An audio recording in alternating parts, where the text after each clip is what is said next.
Chicoine et soit la plus cordiale et bienvenue à cette troisième édition du concert de la Prostate de comprendre pour mieux l'apprivoiser.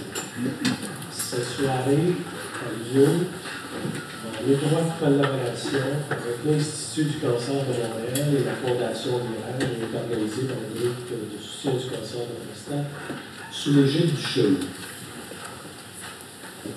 Je vous demanderai, avant qu'on commence, de bien vérifier vos appareils électroniques et vous assurer qu'ils sont en position mort off. Parce qu'en vous asseyant ici, vous passez le contrat suivant. Si vous dérangez les gens pendant les conférences, vous devez remettre un chèque de 100 $ à Mme Brisebois, la directrice générale de l'Institut du cancer de Montréal. Ceci étant dit, j'ai une surprise pour vous ce soir. Alors, je vais débuter par vous parler un petit peu de moi. J'étais âgé de 59 ans, puis au printemps 1998, on m'a annoncé que j'avais un cancer de la prostate. L'annonce d'un diagnostic de cancer est foudroyante au point qu'elle stigmatise votre subconscient. Même si un peu plus de 20 ans se sont écoulés depuis cette annonce, encore aujourd'hui, au moindre signe d'une pathologie, j'appréhende l'éclosion d'un nouveau cancer. Le proverbe pakistanais suivant illustre bien cette phobie. Qui a connu la morsure du serpent craint la corde sur le plancher. D'entrée de jeu, et sans consultation préalable, dès le diagnostic, j'ai demandé à être opéré. Mon objectif premier était de me débarrasser de ce cancer le plus tôt possible. Suite aux examens de routine qui précèdent les choix de traitement, on m'a proposé de faire partie d'un protocole de recherche. Celui-ci portait sur les effets de l'hormonothérapie en regard de la prévention de récidive. Dans ce protocole, l'hormonothérapie était administrée selon un choix randomisé durant une période de 3 ou 6 mois. Quand on m'a annoncé que je serais dans le groupe de 3 mois, j'étais content. En toute franchise, je n'avais aucune idée de ce que me réservait l'hormonothérapie. Par contre, je connaissais les avantages de participer à un protocole de recherche et je m'y suis engagé en toute confiance. L'hormonothérapie a pour but de couper l'apport de testostérone, l'hormone mâle qui cause et alimente le cancer de la prostate. Mais la testostérone, c'est aussi votre drive. 2 ou 3 semaines après le début de ce traitement, comprimé plus injection, je me suis retrouvé dans la situation suivante. Lentement mais sûrement, j'assistais à la baisse graduelle de mon énergie. Avant la prise de ce médicament, je bouillonnais d'activité à 100 degrés Celsius. Voilà qu'environ 1 mois plus tard, je me retrouve presque au point de congélation. Évidemment, c'est une image. Mon dynamisme n'était peut-être pas totalement congelé, mais je devais lutter constamment pour qu'il n'arrive pas à le devenir. Comme une tortue, la drive se hâtait avec lenteur. En plus de cette propension à la léthargie, j'ai eu droit à une bouffée de chaleur qui augmentait en intensité et fréquence proportionnellement à la durée du traitement. Nous avons décidé, Denise et moi, qui m'a toujours secondé dans cette aventure, de faire face à la musique. Peu avant 7 heures, chaque matin, durant 3 mois, nous faisions le pied de grue devant le Nautilus attendant son ouverture. Durant les exercices, j'augmentais la cadence et défiais mon cancer en lui disant « Tiens-toi ». Le côté positif de participer à un protocole de recherche dépasse largement les inconvénients des effets secondaires. Dans un protocole de recherche, vous êtes totalement pris en charge. Cela vous met en confiance et partant, vous incite à aller de l'avant. Pour vous illustrer à quel point le suivi est rigoureux, quand je me suis présenté à l'hôpital la veille de ma prostatectomie radicale, la préposée à l'admission m'a dit que je me trompais de journée. Bien. le docteur Saab n'opère pas le lundi. Après vérification, il s'est excusé tout en demeurant sceptique. Or, ce dimanche soir, je prenais mon dernier comprimé d'hormonothérapie et ma chirurgie avait lieu le lendemain matin. Le lundi matin de la chirurgie, on m'éveille et on m'invite à passer ce vêtement unicolore qui étale votre intimité au grand jour. Pour agrémenter cette nouvelle réalité, je dis au proposé, vous voulez que je me déguise en malade? Parce qu'avant l'opération, vous êtes aussi en forme que je le suis présentement. À la salle d'opération, le docteur Saab m'a salué et je suis parti pour le pays d'en haut. Je n'ai aucun souvenir de la salle de réveil. En fait, j'ai eu pleine conscience qu'une fois rendu dans le corridor, près de la chambre qu'on m'avait assignée. J'étais alors assez éveillé pour être épaté de l'aisance avec laquelle on m'a transféré de la civière à mon lit. J'ai nettement eu l'impression d'avoir volé de l'un vers l'autre. Probablement que l'effet de la morphine n'est pas étranger à cette sensation d'envoler avec atterrissage en douceur. Rendu là, je n'avais qu'une idée, dormir. Bonne chance. On n'arrête pas de vous tripoter pour la prise de vos signes vitaux, histoire de s'assurer que vous êtes bien vivant et sur la bonne voie du retour. Mardi matin, surprise. 2 infirmiers entrent dans la chambre et me disent « Fait on est réveillé. » On se lève. Oh, pelaille, c'est pas la même histoire. Ce n'était pas évident pour moi. J'ai pris mon courage à 2 mains et avec leur aide, me suis péniblement levé. J'ai réussi à faire une petite marche de santé dans le corridor. En fait, l'infirmier m'a regardé, puis il a vu que j'ai regardé au bout du corridor, le poste des infirmières, puis il m'a dit « Il faut revenir ». Alors, j'ai tourné de bord avec lui, j'ai compris que je ne pouvais pas me rendre jusqu'au poste des infirmières. Mais, avec la chirurgie, votre récupération se mesure au débranchement des multiples appareils connectés à vous et aux marches de plus en plus fréquentes dans le corridor. Plus on vous débranche, plus vous augmentez le nombre de marches, plus vous avancez vers la sortie, plus vous réalisez que vous allez y arriver. En 2012, j'ai gagné à la loto, celle de la récidive. Le cancer est réapparu à l'endroit même où se situait la prostate. J'ai reçu de la radiothérapie conventionnelle agrémentée d'hormonothérapie. Cette fois-là, j'ai refusé de participer au protocole de recherche parce que le choix randomisé comprenait l'utilisation d'un placebo et je voulais être certain de recevoir le médicament. Par contre, ayant été témoin de la minutie avec laquelle les traitements de radiothérapie étaient administrés à un patient sous protocole de recherche, je m'interroge si l'acception de m'y soumettre n'aurait pas évité les aléas d'une rectite radique, effet secondaire parfois rencontré suite à la radiothérapie conventionnelle.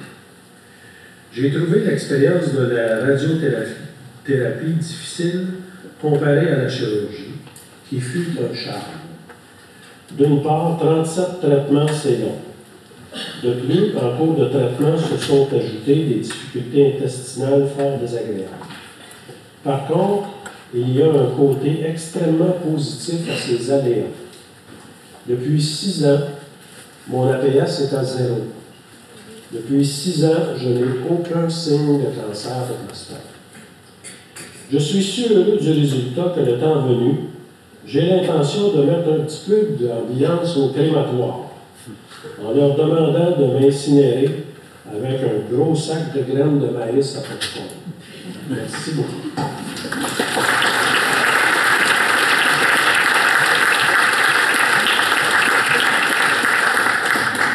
Il a publié plus de 500 exemplaires et 1500 résumés scientifiques et avec plus de 40 000 citations, il est l'un des 5 scientifiques les plus cités au monde. Sa fierté réside dans le fait qu'au cours des 25 dernières années, Ces travaux ont pu se traduire par une amélioration des soins permettant aux patients atteints de cancer de la prostate avancée de vivre mieux et plus longtemps. Dr. Fred Saad.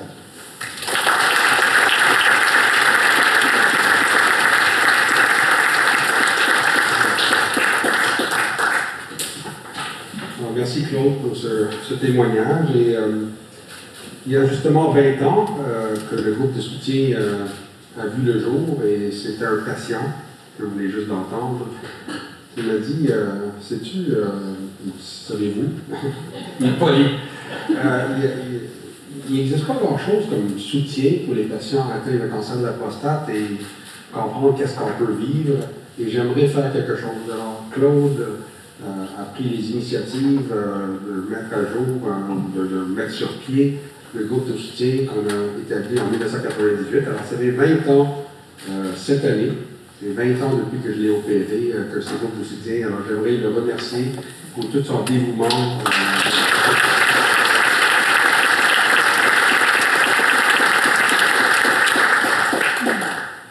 Quand on a organisé la soirée, c'est sûr que chacun des sujets que vous allez entendre parler peuvent durer 2 heures chacun, mais on ne voulait pas rentrer dans tous les détails, mais donner un aperçu global de qu'est-ce que c'est la maladie, pour essayer de mieux comprendre le cancer de la prostate, qui d'ailleurs est le cancer le plus prévalent au Canada.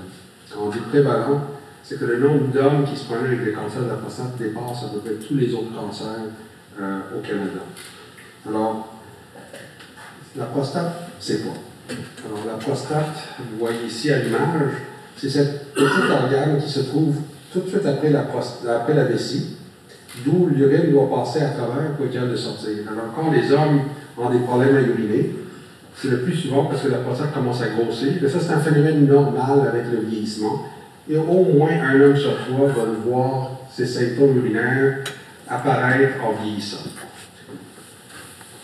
Ça sert à quoi, la prostate? Ça sert à produire du liquide qui va accompagner les spermatozoïdes pour fertiliser, pour avoir des enfants.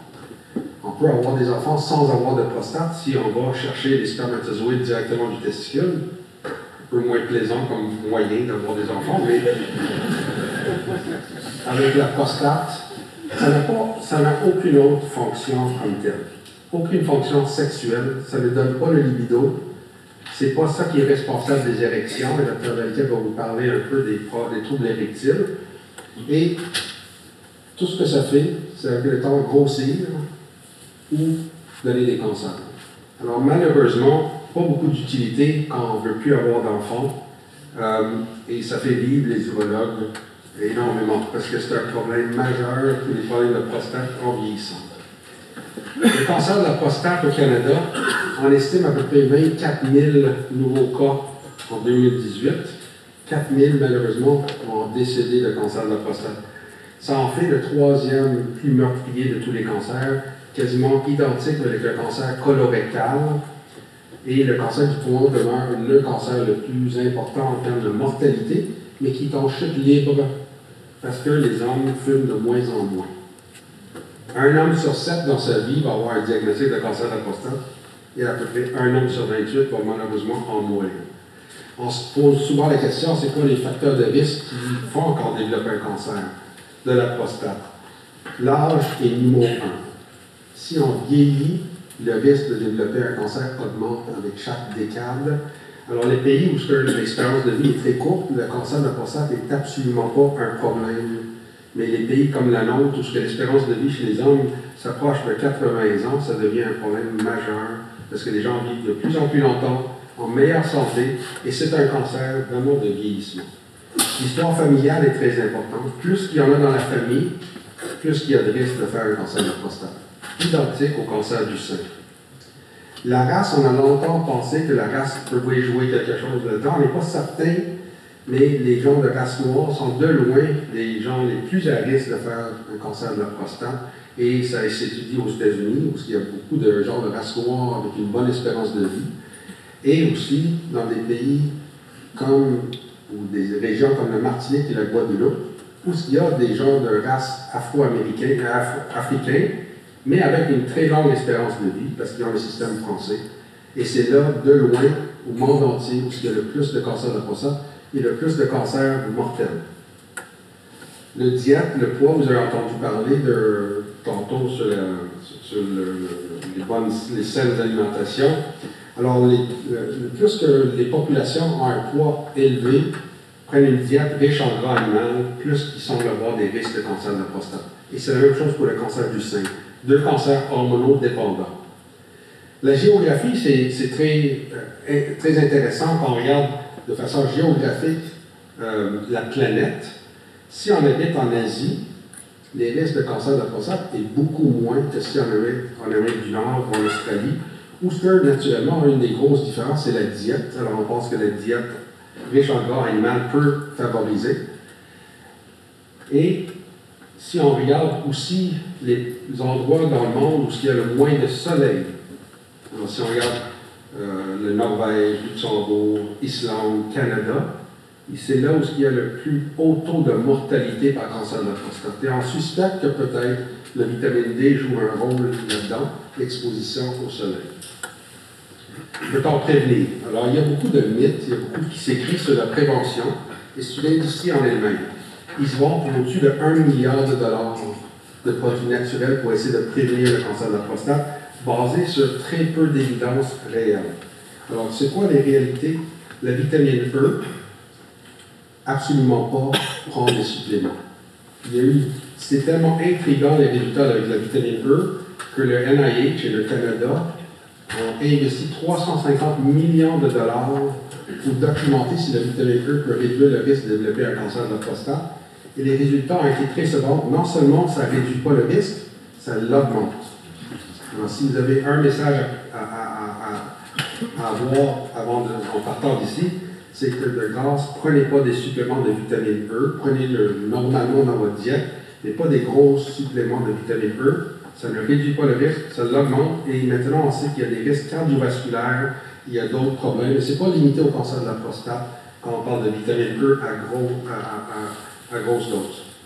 Sélénium, si on les prend dans des noix brésiliennes, c'est parfait.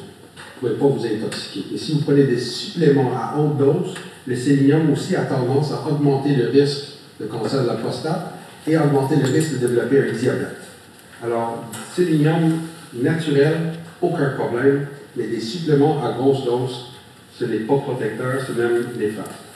Vitamine D, ça se peut que ça réduit le risque. En général, la Société canadienne du cancer suggère des suppléments de vitamine D, probablement en partie pour compenser pour le fait qu'on a moins de soleil et beaucoup d'hommes et des femmes sont déficients en vitamine D, surtout après l'âge de 50 ans ici en Amérique du Nord. Le soya est encore en question, parce qu'en Asie, on se disait peut-être que c'est le soya qui protège. Ça se peut qu'il y ait des propriétés de protection contre le cancer, mais ce n'est pas encore concluant. Et notre système caucasien fait en sorte que si on prend un abus de soya ou de thé vert, c'est peut-être pas certain que ça va aider. Au niveau de tomates, là aussi, on n'a pas trouvé d'effet néfaste. Et il y a plusieurs études qui suggèrent que les tomates cuites, avec les lycopènes, peuvent avoir une utilité à peut-être réduire les risques de cancer, mais ce n'est pas encore concluant. Mais il n'y a aucun problème de prendre beaucoup de tomates dans votre diète. Et les études sont suggestives d'un effet protecteur. Alors, si on résume brièvement, il y a l'expert en diète qui peut vous parler après si c'est nécessaire. Les grandes recommandations, c'est de réduire l'apport calorique et les carbohydrates en général, d'augmenter l'exercice, d'augmenter les fruits, les légumes, les noix, les grains, de ne pas éliminer la viande, mais en modération, et de maintenir un poids santé. Et la diète idéale n'est absolument pas connue, mais étonnamment, tout ce qui semble être bon pour le cœur semble être bon pour la prostate, et le cœur demeure le tueur numéro 1 chez les hommes et chez les femmes. Alors, il faut mettre tous les cancers ensemble pour avoir plus de mortalité que les maladies cardiaques. Alors, il n'y a pas un cancer qui tue autant que les maladies cardiaques. Il faut penser à notre cœur avant tout. Alors, rapidement, comment on fait le diagnostic? Ceux qui sont dans la salle et qui ont eu un cancer le savent très bien. On commence souvent avec un toucher rectal. Ça demeure encore un important élément dans le diagnostic. Si on sent un nodule, une bosse, c'est suspect jusqu'à preuve du contraire. Le PSA, un test sanguin, peut nous aider à savoir si le patient est plus ou moins à risque d'avoir un cancer de la prostate, mais il n'y a pas de chiffre magique en dessous de laquelle on peut dire qu'il n'y a absolument pas de risque. Et heureusement, il n'y a pas de chiffre magique au-dessus de 10 qui dit qu'il y a absolument un cancer, mais plus que le chiffre est élevé, plus qu'il y a de risques de cancer, et plus que le chiffre est vraiment élevé, plus qu'il y a des risques que le cancer a commencé à se répandre. Ultimement, le diagnostic repose sur la biopsie. On n'a pas encore remplacé la biopsie pour faire un diagnostic.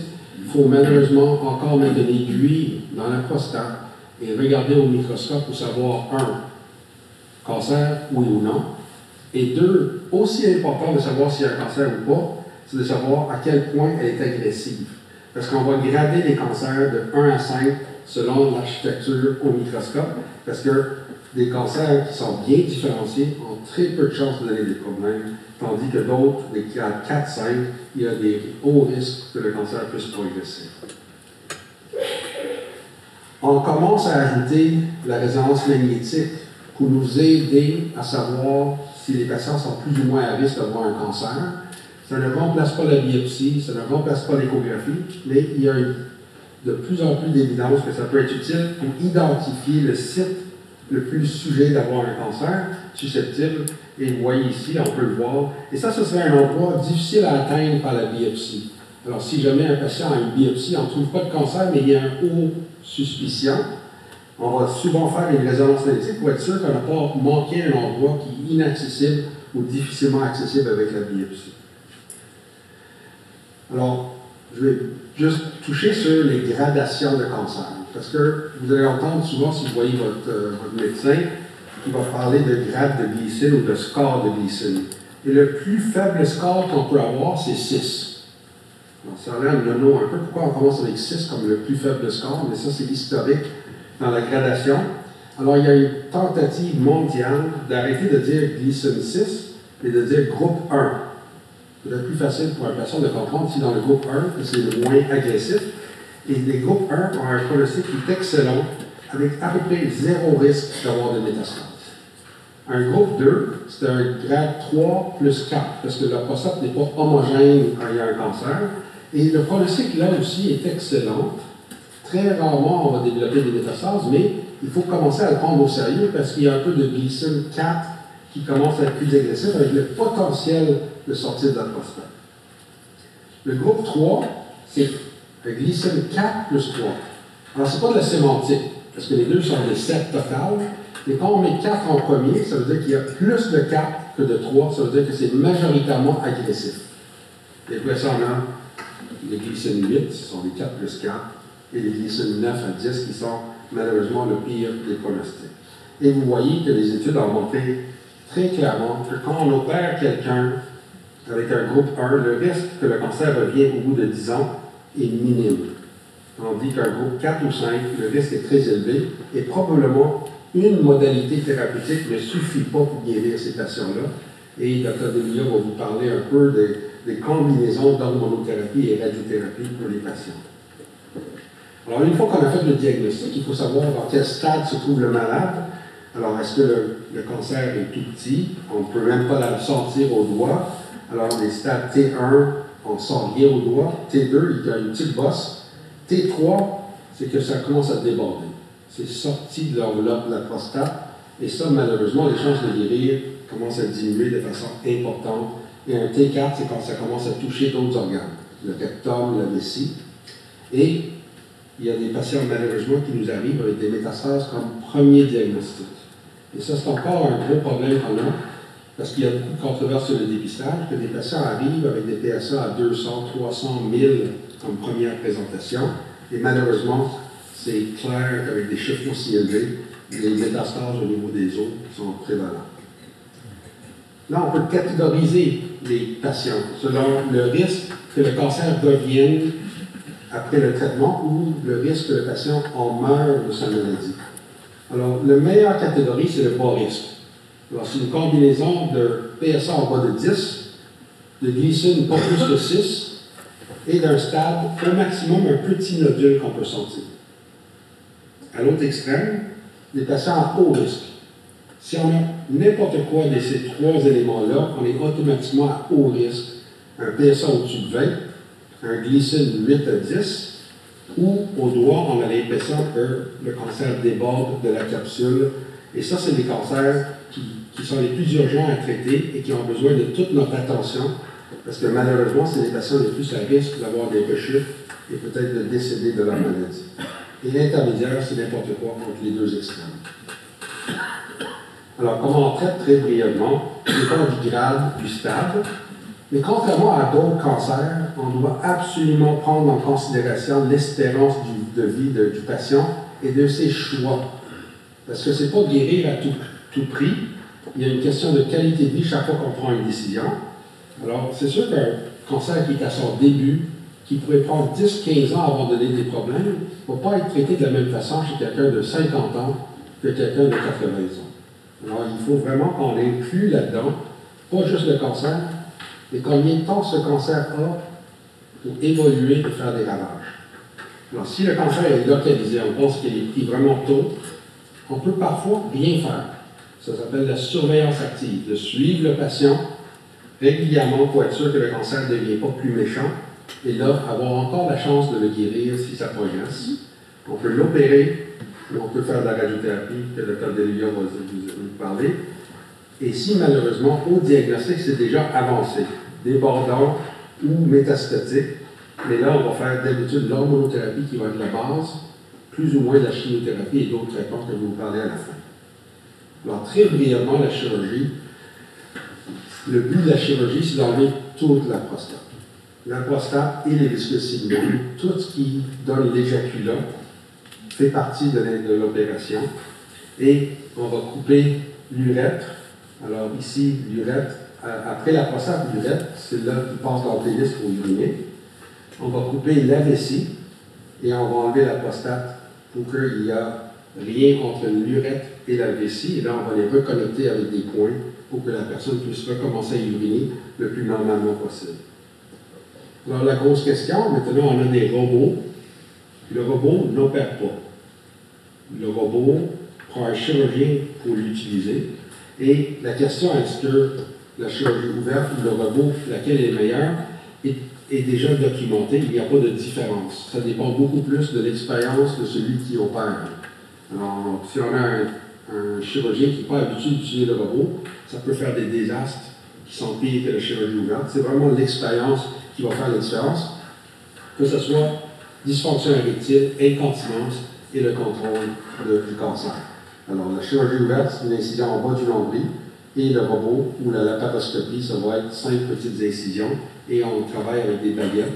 Le robot, l'avantage, c'est qu'il y a plus de mouvement dans l'espace, et c'est ça que ça a l'air le robot en salle d'opération. Alors, le chirurgien se trouve ici. C'est le seul qui n'a pas besoin d'être stérile, parce qu'il joue au robot, et le patient est ici. Et il y a un assistant qui va rentrer les instruments qu'il a besoin. Alors, en théorie, le chirurgien pourrait être à New York, opérer quelqu'un ici à Montréal, et ce serait la même chose. Et c'est ça que ça a l'air une prostate une fois qu'on l'a enlevé. Alors, ça, c'est la prostate au complet ici. Et ça, c'est le vésicule séminal. Et ça, c'est les canaux déférents qui amènent le sperme, le liquide séminal, pour aller rejoindre le testicule, pour éjaculer. Et c'est là où on va couper un peu plus haut pour des vasectomies, c'est les canaux déférents. Alors, je vais terminer juste quelques mots si on ne traite pas. Parce que la question, est-ce qu'on va traiter tous les hommes en diagnostic? La réponse est non. Et le cancer de la prostate est à peu près le seul cancer qu'on a des études à long terme pour voir qu'est-ce qui se passe si on ne le traite pas. Et on voit que tout le monde va mourir un jour. Ça, c'est certain. La question, c'est quand et comment. Alors, un patient qui a un grade de glycémie relativement faible, jusqu'à 6, là, parce qu'anciennement, on a les 2 à 4, 5, mais maintenant, c'est juste les 6 qu'on a. Les risques de mourir de cancer est enfoncé. Le risque de mourir de n'importe quoi est pâle. Alors, c'est sûr que si quelqu'un a 70 à 74 ans, le risque de mourir d'autres causes que le cancer de la prostate dépasse largement le risque de mourir du cancer de la prostate. Mais quand on commence à avoir des grades 7, 8 à 10, et vous voyez que le foncé prend de plus en plus de place comme cause de décès. Et nous, comme experts dans le domaine, Ce qu'on essaye, c'est d'éviter le décès d'un patient avec un cancer de la prostate qui a des risques de l'emporter dans les 15 prochaines années. Et il y a même eu des études randomisées.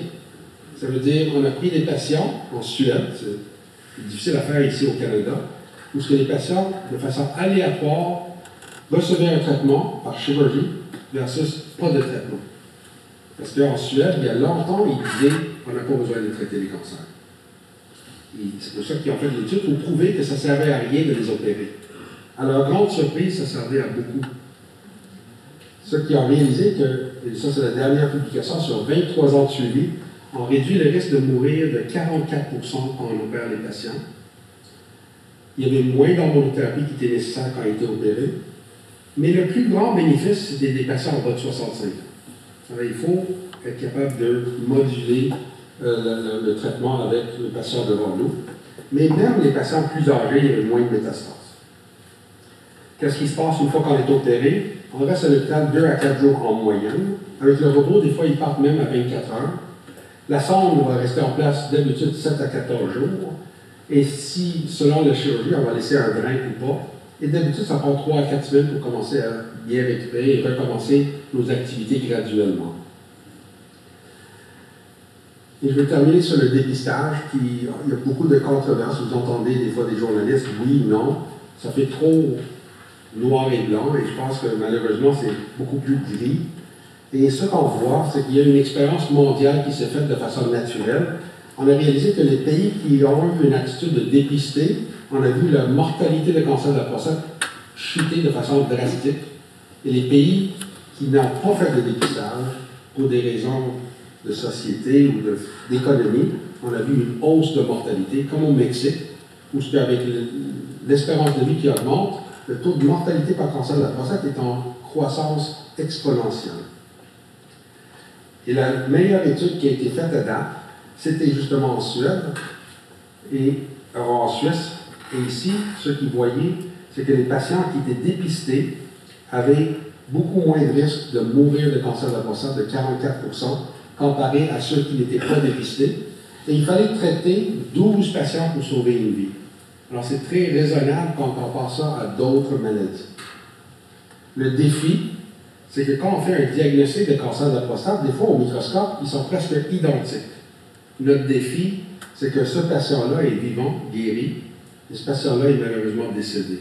Qu'est-ce qu'il y a comme différence qu'on ne voit pas au microscope? C'est vraiment ça, les efforts de recherche qu'on mène ici au CHUM et avec l'aide de plusieurs autres centres au Canada et même à l'échelle mondiale. Et on a eu un octroi de 4 millions pour travailler, essayer de trouver des prédicteurs de qu'est-ce qui arrive, parce qu'il y a certainement quelque chose qui fait en sorte que le cancer devient latent, avec aucun risque de mortalité, versus d'autres qui deviennent agressifs, parce que le point de départ est pas mal identique dans les deux cas. Alors, pour résumer, le cancer de la prostate est un cancer qui est très important, parce qu'il est très prévalent dans la société, beaucoup de nouveaux cas, encore trop de décès, mais plusieurs patients qui ont un diagnostic n'ont pas besoin d'être traités. Et ça, c'est vrai, et on va l'avouer qu'on peut ne pas traiter beaucoup de cas. Et au Canada, on peut être rassuré que des patients qui ont des petits cancers à faible risque, au-dessus de 80% maintenant, ne sont pas traités. On est capable de se tenir, on n'a pas une attitude défensive comme aux États-Unis. Mais il y a certains cas qui ne sont pas assez traités. Et c'est là où on doit être capable de moduler comment traiter. Et c'est ça la médecine personnalisée. Et les questions qui restent, c'est de savoir qui on devrait dépister. Est-ce qu'il y a des meilleurs moyens que dépister que le PSA? Ça, c'est des études en cours. Qui traiter? Qui on peut observer de façon sécuritaire? Et une fois qu'on décide qu'on traite, c'est quoi le meilleur traitement? C'est toutes des choses qui sont en cours, malgré sa fréquence. Il y a encore beaucoup de questions et les réponses vont venir grâce à la recherche fortement supportée. Donc, merci beaucoup.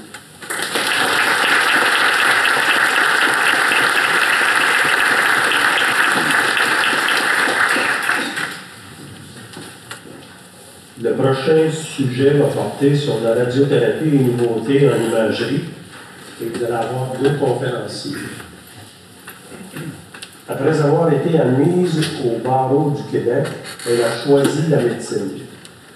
est radio-oncologue, professeur agrégé de clinique, chef de service de radiothérapie, adjointe au Centre intégré de cancérologie du CHUM, membre scientifique du comité d'éthique de recherche.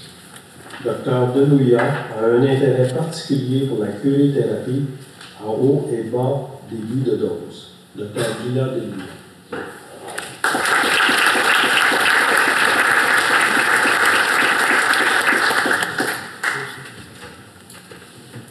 Bonsoir, merci de l'invitation encore.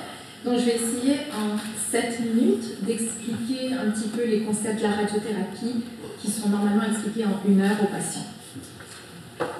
Donc, radiothérapie. Alors, comme a expliqué Dr Saad, les cancers de la prostate sont catégorisés selon leur niveau de risque, le niveau d'APS, de glycol, le toucher rectal. Et selon la catégorie dans laquelle va se trouver le patient, les différentes options thérapeutiques vont être discutées avec lui. Donc souvent on entend en radiothérapie pourquoi lui à 15, pourquoi lui 20, pourquoi lui 22, pourquoi lui 38. Vraiment chaque patient est unique, même s'il est dans la même catégorie de risque, en regardant l'espérance de vie et en regardant vraiment les choix du patient, en balançant la qualité de vie, les effets secondaires et l'objectif qu'on veut de traiter le patient. Donc les patients qui se retrouvent dans la catégorie faible risque, eux ont vraiment toutes les options allant de aucun traitement, parce qu'on pense que le traitement est très peu agressif et il vaut mieux ne pas causer de toxicité. Quel que soit le traitement qu'on choisit, il y a toujours un risque de causer des effets secondaires. Donc, selon la catégorie, on peut aller soit en surveillance, soit en curithérapie à bas débit dose. Je vais en discuter un petit peu plus tout à l'heure. La curithérapie sous protocole de recherche à haut débit dose en traitement unique. La chirurgie, comme a discuté Dr Saad, la radiothérapie externe. Les risques intermédiaires, certains ont l'option de curithérapie seule, d'autres en combinaison avec la radiothérapie, parfois même l'hormonothérapie en combinaison, toujours la chirurgie qui reste ici. Les hauts risques, eux, ont plus souvent une combinaison de traitements, de radiothérapie avec curithérapie et avec le plus certainement avec l'hormonothérapie selon les effets secondaires discutés avec le patient et les niveaux de haut risque.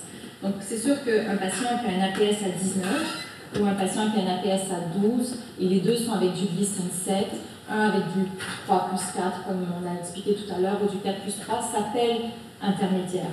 Mais c'est deux intermédiaires différents. Donc l'importance de discuter avec le chirurgien, avec le radio-oncologue, des différentes options et des avantages et effets secondaires.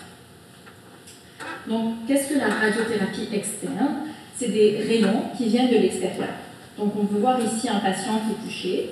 Ça, c'est les nouvelles machines que nous avons maintenant au nouveau CHUM. Donc, les patients viennent tous les jours, lundi au vendredi, des séances qui peuvent durer entre 15-20 minutes si on compte toute l'installation, le traitement.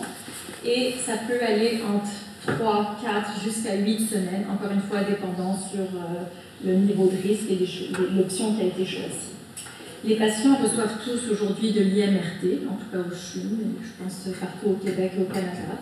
Qu'est-ce que veut dire l'IMRT? C'est que les rayons sont vraiment dirigés de façon très spécifique au niveau de la prostate. Il y a 7-8 ans, il y a peut-être 10-15 ans, on faisait un gros carré au niveau de la prostate. Donc il y avait beaucoup plus de rectum, de vessie, qui sont les organes adjacents à la prostate, qui recevaient de la dose, contrairement à maintenant que les rayons sont vraiment modalisés sur la prostate. Donc en gros, c'est juste une image. Les patients, avant de commencer leur traitement, vont avoir en général la mise en place de marqueurs, un peu comme la biopsie.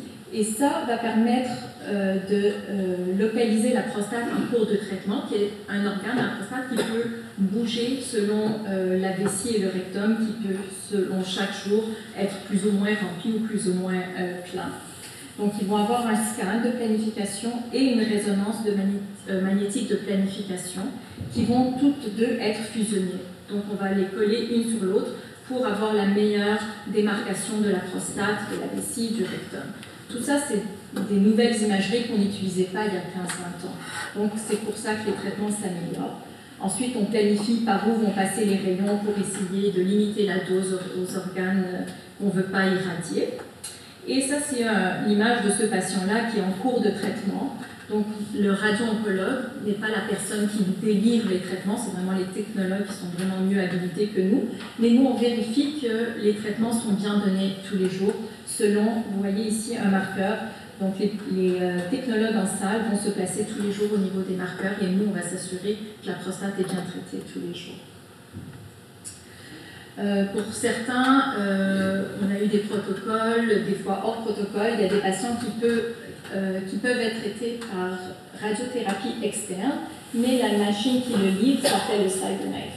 L'avantage, c'est que, comme je vous ai montré tout à l'heure le marqueur, on fait des petites marges de sécurité parce qu'on sait qu'elle peut bouger la prostate, mais la machine va rester de façon statique à cet endroit-là.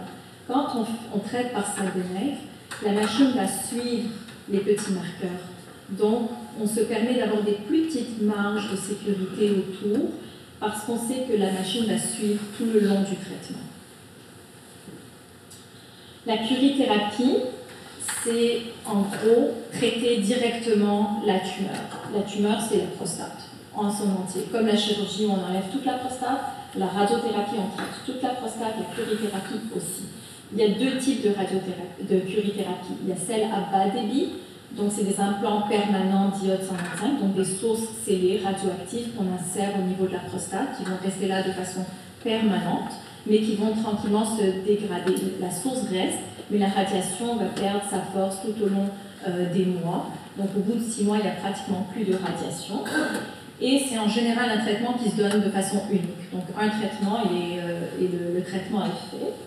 Et la curithérapie à haut débit de dose, où il n'y a pas de source scellée qui reste dans la prostate de façon permanente, mais c'est un traitement de grosse dose, en grosse intensité, qui va se donner en une seule fois.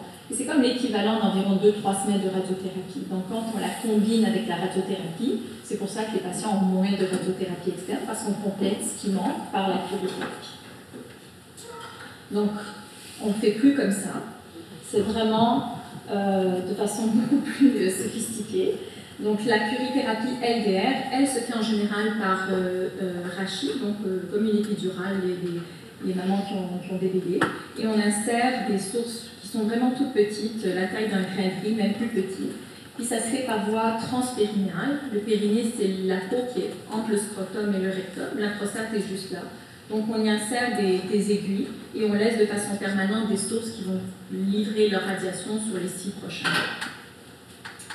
La curithérapie à haut débit, on insère des cathéters au niveau de la prostate de la même manière, mais ça se fait sous anesthésie générale. Pourquoi? Parce que tout est reconstruit au niveau d'un logiciel et on ne veut pas que le patient bouge. Donc s'il bouge d'1 millimètre, la dose n'est pas livrée au même endroit qu'on a prévu. Donc les cathéters sont insérés et ensuite ils sont branchés avec des câbles et là-dedans il y a une source de radiation assez puissante qui va aller dans chacun des câbles et va livrer la dose à chacune des positions dans les cathéters, un à la fois. Le traitement comme tel dure une vingtaine de minutes, mais la procédure en tant que telle peut durer jusqu'à 2 heures. Les deux procédures, curithérapie bas débit et haut débit, se font en une journée. Vous rentrez le matin et puis vous partez le soir. Donc c'est de la logistique d'organiser toute la curithérapie, mais au Nouveau-CHUM, c'est beaucoup plus adapté aux patients, surtout au confort du patient. Ils n'attendent plus dans les couloirs, ils ont des salles dédiées. Les médecins sont là toute la journée pour les surveiller avec nos infirmières et nos technologues. Donc, quoi choisir? Honnêtement, il n'y a pas un qui est meilleur que l'autre. Chaque patient est unique et chaque patient doit prendre sa propre décision. Il y en a pour qui des options vont occasionner plus d'incontinence urinaire et pour un patient, c'est vraiment inacceptable comme effet secondaire. D'autres traitements vont causer des effets secondaires au niveau du rectum et ça devient inacceptable pour le patient. Donc, ce n'est pas vraiment à nous de choisir. Nous sommes là pour vous aider à prendre la meilleure décision, mais pour vous, à discuter les options, les effets secondaires. Et vraiment, c'est une décision multi en vous y incluant. Donc, les urologues, les radio-oncologues, parfois même les oncologues quand c'est des maladies un peu plus avancées. Notre fameux rouge.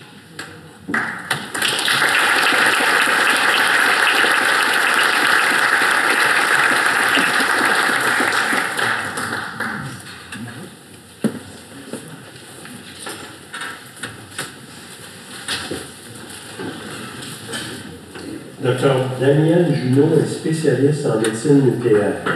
Il s'intéresse particulièrement au cancer de la prostate et est impliqué dans de nombreux projets de recherche qui font appel à une nouvelle famille de radiotraceurs appelés PSMA, lesquels peuvent être utilisés pour le diagnostic et le traitement du cancer de la prostate.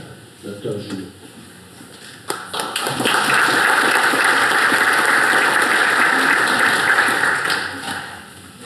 Alors, bonsoir à tout le monde et merci de m'avoir invité à parler aujourd'hui. Je vais vous présenter des avancées en fait en imagerie diagnostique, donc des nouveaux tests pour le cancer de la prostate qui sont en train d'être développés, entre autres ici même au CHUM et au CHUM. Et on va parler de quelque chose qui s'appelle le PSMA. Il est possible que certains d'entre vous en aient déjà entendu parler si vous avez lu un peu sur les avancées dans la recherche dans le cancer de la prostate. Donc, c'est un nouveau test d'imagerie qui a été développé spécialement pour investiguer le cancer de la prostate et pas d'autres cancers. Ça a vraiment été développé pour ça spécifiquement. Ça utilise une technologie qui s'appelle la tomographie par émission de positron, qui est une sorte de caméra qui est différente d'une IRM ou d'un scan normal. Et le produit en question, donc le PSMA, c'est le Prostate Specific Membrane Antigen, donc c'est une molécule qu'on retrouve à la surface des cellules cancéreuses de la prostate. Donc, c'est présent dans presque tous les cancers de la prostate, ces marqueurs-là. Et on a fabriqué des molécules qui vont se fixer sur les cellules cancéreuses spécifiquement. Puis on est capable de voir ces molécules-là avec une caméra spéciale, la PET. Et il y a toute une famille de ces molécules-là qui ont été inventées au courant des 10-15 dernières années par différentes équipes de recherche partout dans le monde. Et ici au CHUM particulièrement, on en a développé une qui s'appelle le DCF-PYL, donc il y a un nom à coucher dehors, bien sûr, derrière tout ça, mais la version facile, c'est DCF-PYL. Donc, cette molécule-là, comment ça se passe, ce test-là, si un jour vous l'avez? Bien, on vous injecte la molécule en question, le radiotraceur. Là, ensuite, il n'y aura pas d'effet secondaire, vous ne sentez rien du tout. Cette molécule-là va se distribuer dans votre corps, puis va aller se fixer sur les cellules avec le cancer de la prostate. On va attendre 60-90 minutes que la molécule fasse son effet, et ensuite, vous allez passer dans une caméra comme celle-ci. Ça, c'est une de celles qu'on a ici au CHUM, c'est une caméra TEP, on en a 3. Vous vous couchez sur la table, vous passez dans l'anneau, ça dure 15-30 minutes selon quel type d'image est-ce qu'on fait. Puis ça nous permet de faire des images qui ressemblent à celle-ci, qui nous montrent essentiellement où le cancer est allé dans votre corps. Donc, ça, c'est tout le corps du patient. Il y a des organes qui captent de façon normale la molécule, donc est éliminée par les reins, donc vous voyez les reins du patient. Mais ce que vous voyez aussi pour ce patient-là, par exemple, c'est qu'il a des ganglions, des métastases ganglionnaires. Donc, il y a des cellules de cancer de la prostate qui se sont rendues dans les ganglions de ce patient-là et le test nous le montre. Il nous permet donc de mieux cibler le traitement. Les avantages en fait de ce test-là, parce qu'on a déjà plein d'autres tests. On a des scintigraphies osseuses, on a des scans, on a des IRM. La différence, c'est qu'ici, on ne recherche pas juste des changements anatomique dans le corps humain. Ce qu'on recherche, c'est le test a été développé spécialement pour chercher les cellules cancéreuses du cancer de la prostate. Ça nous permet de détecter la maladie beaucoup plus petite. Ça, c'est un autre patient. Lui, ce patient-là a des tout petits ganglions qui mesurent 4 mm. Tout le monde ici en a des ganglions comme ça dans son corps. C'est normal d'en avoir. Ce que ces ganglions-là ont de différent, c'est que même s'ils ont l'air normal, qu'on les regarde, ils ont l'air normal, mais ils contiennent des cellules de cancer de la prostate et le test nous le montre. C'est ce que vous voyez ici, les foyers de captation. De façon similaire, des fois, ça va nous montrer de la maladie dans des endroits qui sont moins attendus. Par exemple, ce patient-là, on a découvert qu'il avait des métastases ganglionnaires jusqu'ici, là, on est rendu dans l'aisselle du patient, dans le dessous du bras. Ça, c'est un endroit un petit peu bizarre pour avoir des cellules cancéreuses de néoplasie de la prostate. C'est plus rare. Souvent, on s'en rend juste compte que la maladie est très avancée. Mais là, ici, on le découvre plus tôt grâce au test. Puis, ça peut aussi montrer, bien sûr, des métastases ailleurs que dans les ganglions, comme par exemple, ici, un patient avec une métastase dans une vertèbre, dans le dos du patient. on voit qu'il n'y a rien sur les images du scan, il n'y a rien du tout. Il n'y a pas de changement anatomique. La vertèbre, elle a l'air normale, mais elle contient des cellules cancéreuses, comme le montre le test. Fait que ce test-là, la bonne nouvelle, c'est que ça existe, puis qu'on travaille dessus, puis qu'on le développe. La mauvaise nouvelle, c'est que pour l'instant, c'est limité au domaine de la recherche, parce que c'est pas approuvé par Santé Canada. C'est vraiment quelque chose qui est dans le domaine de la recherche, qu'on est en train de développer, de peaufiner, puis qu'on essaie justement d'amener au plus grand nombre de patients possible. C'est pas nécessaire pour tous les patients, c'est pas tous les patients qui ont besoin de tests comme ça, c'est pour les maladies qu'on suspecte qui peuvent être plus avancées déjà. Mais pour l'instant, au Canada, la seule façon d'y avoir accès, c'est dans le cadre de projets de recherche. On a déjà des projets de recherche au CHUM en cours dans lesquels il est possible que vous soyez invité à participer et potentiellement vous pourriez bénéficier d'un test comme celui-là. Et on l'utilise principalement pour localiser la maladie récurrente dans les patients avec des récidives biochimiques, donc des patients qu'on les avait déjà traités, puis l'APS commence à remonter, puis on se demande où est la maladie qui est en train de revenir, ou chez les patients qui sont métastatiques, puis on veut savoir l'étendue exacte de la maladie, ou des autres patients à haut risque. Puis, est-ce que c'est utile? La réponse, c'est que les données qu'on a pour l'instant disent que oui, parce que ça peut modifier la thérapie qu'on va donner chez presque la moitié des patients quand on fait ce test-là aux patients. Donc, quand on vous l'offre, c'est probablement une bonne idée. Ça peut avoir un impact sur comment on va orienter le traitement. Peut-être qu'on va traiter plus à un endroit, moins à un autre, ou on va choisir une thérapie qui va être différente ou inclure une région différente dans la thérapie. Fait que le futur, parce que bien sûr, ça c'est la version très courte, mais c'est de rendre le test plus accessible. On travaille activement sur obtenir des fonds de recherche et ouvrir des nouveaux protocoles qui vont permettre de rendre ça plus accessible aux patients. Et en plus, il y a plusieurs des molécules de cette famille-là, donc on disait il y en a plusieurs qui existent, mais il y en a qui peuvent être fabriqués pas seulement avec des agents pour détecter la maladie, mais il y en a qui peuvent être fabriqués avec des agents radioactifs différents qui vont tuer les cellules cancéreuses ou du moins les endommager, puis qui peuvent être utilisés pour traiter le cancer.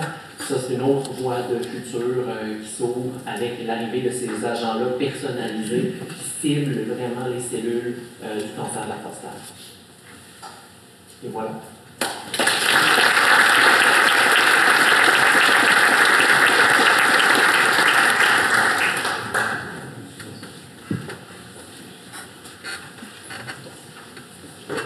Chirurgien urologue au CHUM, Dr Luc Valiquette concentre ses activités dans l'investigation et le traitement de l'hypertrophie bénigne de la prostate, des troubles de la miction, des lithiases urinaires, de l'incontinence urinaire et de la dysfonction érectile. Dr Valiquette fait partie de nombreuses sociétés savantes et a été invité à plusieurs occasions comme conférencier, tant au national qu'à l'international. Il a été élu membre de l'Académie française de chirurgie et est récipiendaire du prix de carrière Jean Charbonneau de l'Association des urologues du Québec. Dr. Luc Valiquette.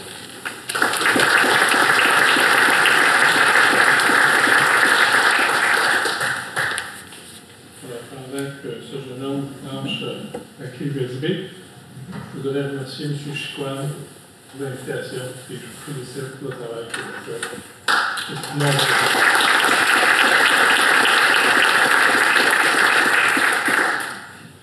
Alors, comment faire face à la dysfonction érectile et à l'incontinence urinaire après le traitement d'un cancer de la prostate?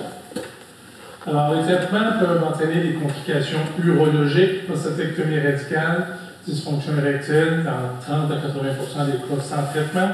Ça descend à 20 à 50% quand on parle juste des traitements oraux comme le Viagra, Cialis et compagnie. Incontinence urinaire à l'effort, ça dépend de la définition qu'on utilise. Si c'est une perte quotidienne tous les jours qui nous incommode, c'est 3%, ça varie entre 3 et 5% selon les études. Port d'une serviette occasionnelle, selon les études, ça varie entre 10 et 30%. Si les gens font des grosses activités, ils peuvent avoir un problème d'incontinence urinaire. Alors, ça peut avoir des répercussions urologiques. Ça peut aussi avoir des problèmes avec la radiothérapie, ça a été mentionné tout à l'heure, ça peut avoir de la dysfonction érectile aussi. Ça n'apparaît pas de la même manière, ça n'apparaît pas au début, ça apparaît progressivement avec l'effet du traitement à long terme. C'est très rare que ça donne des problèmes d'incontinence urinaire. Par contre, ça peut donner des problèmes de cystite radique Et je dois les féliciter eux autres aussi parce que la radiothérapie a beaucoup amélioré, s'est beaucoup amélioré au fil des années. On voit de moins en moins de problèmes de cité phatique ou de problèmes avec le rectum et ça existe. La surveillance active, il n'y a aucune complication, mais on risque de voir le cancer progresser et c'est toujours la question qui inquiète les patients. Alors, comme ils peuvent donner des problèmes, il faut savoir qu'il y a des complications possibles et souvent les gens choisissent leur traitement en fonction des chances, non pas en fonction des chances de guérison, et ils choisissent les complications potentielles. Ça a été mentionné tout à l'heure, les effets du traitement. Il y a certains groupes qui ont vraiment un avantage pour certains traitements, mais pour de nombreux patients qu'on prenne un traitement ou l'autre, les traitements vont être, les résultats vont être les mêmes au bout de 10 ans, 15 ans. Et ça peut prendre 20 ans avant qu'on voit les différences. Alors, il faut savoir, par contre, que si on a des complications, il y a des traitements qui existent et on pourra corriger les problèmes par la suite. Alors, complications de la prostatectomie radicale, j'ai mentionné dysfonction érectile, incontinence urinaire à l'effort, et c'est causé parce que lors de la chirurgie, il peut y avoir une atteinte soit des vaisseaux ou des nerfs qui s'occupent de ces fonctions-là, et ça se fait lors de la chirurgie. Et parfois, ça peut être une atteinte des muscles lors de la dissection. La survenue est immédiate et après l'opération, on est dans la pire condition actuellement et ça s'améliore dans les mois qui suivent. L'amélioration se fait habituellement dans un an et il y a des gens qui peuvent récupérer jusqu'à 3 et même 4 ans. La prostate tombale de tertiaire nous a montré ça. Quand on enlève la prostate, on crée il y a un vide, là, on a disséqué et après ça, on va reconnecter la vessie à l'urètre. Et lors de la dissection, on va enlever cette section-là ici, puis vous voyez qu'il y a des structures neurologiques qui sont très proches, et c'est possible que, de façon involontaire, les chirurgiens ne font pas exprès, ils font tout ce qui est en leur possibilité pour éviter qu'il y ait des complications, mais juste étirer les tissus, faire de la dissection, ça peut causer des problèmes.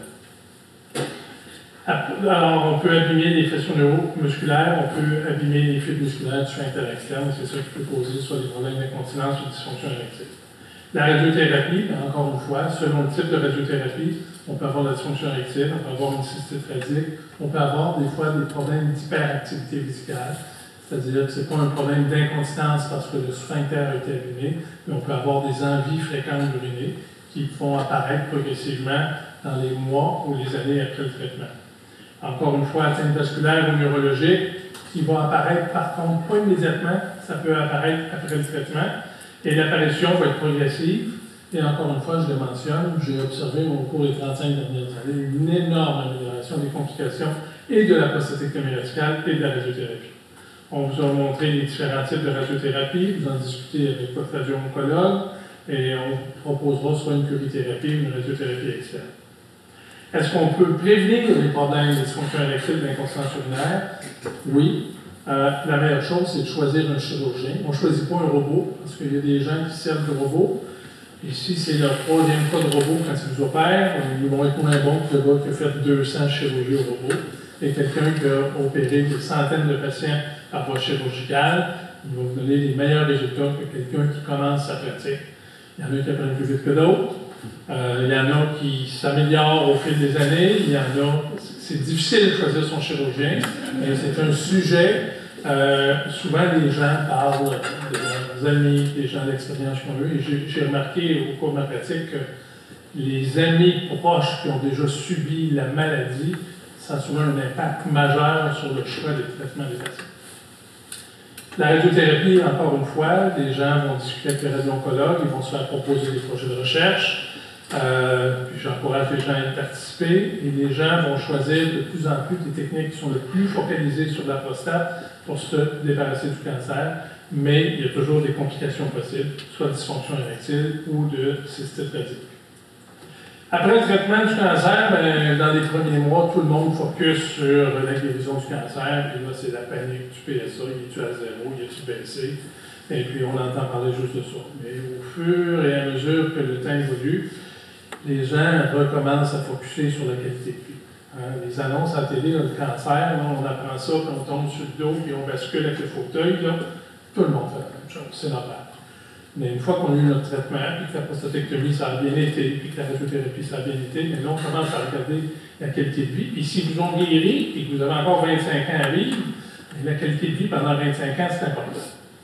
Alors là, les gens commencent à parler de traitement de la dysfonction érectile, de traitement de l'incontinence urinaire, s'ils ont été malchanceux, puis ils ont eu ces problèmes-là. Alors, quand on veut traiter la dysfonction érectile, il faut savoir que ce qu'on veut obtenir, dans le fond, c'est retrouver un engorgement sanguin dans les corps caverneux du pénis. Et normalement, lors d'une érection, le pénis il part d'un état flaccide à un état d'érection avec engorgement de sang. Et puis, ça permet d'obtenir une tumescence, une rigidité pour la pénétration. Et il y a plusieurs traitements qui sont disponibles.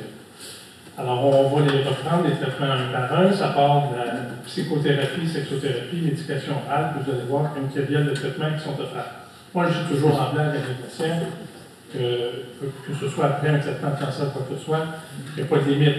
Je suis capable de donner une érection à un cadavre. Je fais ça au pire. Je mets un bout de métal dans le pénis et je suis capable de donner de la rigidité comme chirurgien qui a de l'expérience là-dedans. Mais les gens choisissent jusqu'où ils veulent aller. On peut partir des pilules, on peut se rendre jusqu'aux prothèses péniennes. C'est toujours le patient et sa conjointe, en général, qui va décider. Le premier aspect, c'est la sexothérapie, l'aspect psychologique. Alors, c'est toujours présent. Et même les gens qui ont des maladies organiques, même si ça a été causé par un traitement du cancer, de la radiothérapie, le contexte psychologique joue toujours un rôle là-dedans. Et des fois, le traitement chirurgical a fait son rôle, ça revient, mais psychologiquement, les gens restent affectés par le traitement qu'ils ont eu. Il y en a qui, du jour au lendemain, ils ne savaient pas qu'ils étaient en pleine forme. Là, ils savent qu'ils ont un cancer, puis là, ils ne sont plus capables d'avoir des érections, ils n'ont pas été traités encore. Alors, l'aspect psychologique, il faut toujours en tenir compte. Oh. C'est comme bloqué, je pense que on va mettre celui-là, ça marche. Médication orale, vous avez tous entendu parler de Viagra, Levitra, Cialis, ces médicaments-là, vous les connaissez. Alors, on recommande d'utiliser ces traitements-là quand il y a une dysfonction érectile, c'est la première ligne de traitement. Ceux qui ont une prostatectomie radicale, on recommande de l'utiliser précocement. Il y a encore des discussions à savoir est-ce que ça vaut vraiment la peine d'en prendre tous les jours, ça finit par coûter cher. Moi, j'encourage quand même les gens à l'utiliser précocement. Le pire qui peut arriver, c'est que ça va aider les gens à reconnaître quand ils commencent à avoir une tumescence pénienne puis une érection. Est-ce que vraiment ça améliore de façon importante? Il y a encore des débats là-dessus, mais ça va permettre aux gens de se rendre compte plus rapidement si ça fonctionne. On peut aussi utiliser des androgènes dans certains cas. Il faut qu'il y ait un dosage de testostérone bas. Si la testostérone est normale, ça ne sert à rien d'ajouter des androgènes. Et il faut toujours se souvenir qu'il y a un rôle des androgènes avec le cancer de la prostate.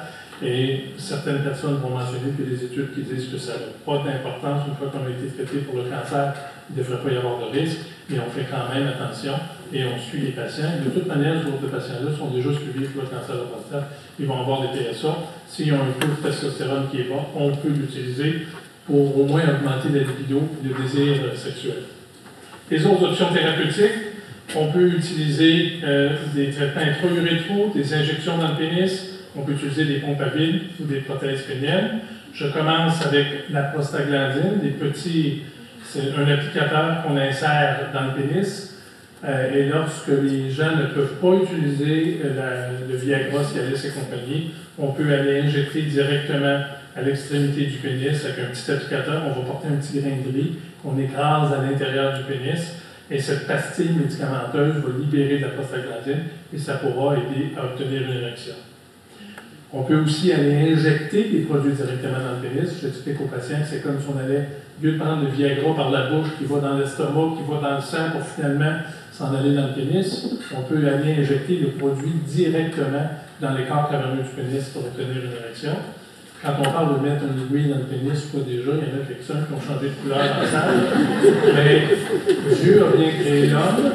Le bout du pénis est très, très sensible. C'est probablement un des endroits les plus sensibles du corps humain. Mais la base du pénis, à l'inverse, c'est un des endroits les moins sensibles du corps humain.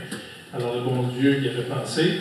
Alors, l'aiguille, on la met à la base du pénis et non au bout du pénis. On injecte le produit. Ça amène une relaxation des fibres musculaires et ça permet d'obtenir une érection. Et ça fonctionne très bien. 80-85% des patients, ça va fonctionner. Il y en a qui abandonnent parce qu'à un moment donné, les gens sont obligés de se piquer. Prendre la pilule, ça va. Peut-être un petit grain de riz dans le pénis, c'est un petit peu plus. Se piquer, c'est un petit peu plus loin. Les gens arrêtent à un moment donné. ces traitements-là, comme je le disais tantôt, il n'y a pas de limite. On peut donner une érection à qui le veut. Les pompes à vide, ben, c'est pas compliqué. Ils s'en vont dans les sex shops théoriquement pour agrandir les pénis, c'est bien en mode, mais ça ne marche pas tellement pour agrandir le pénis, mais ça fonctionne pour les problèmes d'érection. On peut mettre le pénis dans un tube on crée un vide d'air, et le vide amène une turgescence, une élévation, un agrandissement du pénis. On glisse un anneau à la base, en caoutchouc, qui va garder le sang à l'intérieur du pénis, et ça fonctionne, c'est efficace. Il y a un effet de penture, parce que ce bout-là, il est dur, mais la base est molle, fait que ça fait un effet de penture, que certains aiment moins, et le pénis est froid. Et quand on s'endort, il ne faut pas l'oublier. Quand ça ne fonctionne pas, on peut aller mettre des prothèses, on peut aller plus loin, on peut mettre des bouts de caoutchouc dans le pénis, c'est du silicone, un peu comme des prothèses mammaires. On peut aller un peu plus loin, opérer les patients. On peut mettre des prothèses. Alors, on met des prothèses semi-rigides.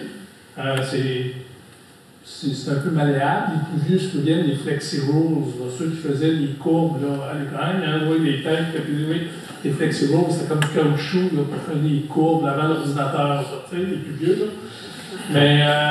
Mais c'est un peu le même principe. On met ça à l'intérieur des corps caverneux, ça permet d'avoir un pénis en érection. On peut le baisser pour le cacher un peu. On peut aussi poser des prothèses qui sont gonflables avec un système un petit peu plus compliqué, hydraulique, c'est très efficace. On pompe. Et puis c'est tout en dessous de la peau, il y a un cylindre, une pompe, un réservoir, et le patient appuie sur la pompe, ça gonfle, puis il appuie sur une petite valve, puis ça baisse, et ça fonctionne très bien. C'est de la mécanique, ça brise de temps en temps. Au besoin, on change les morceaux qu'on arrache. Sexualité souvent différente.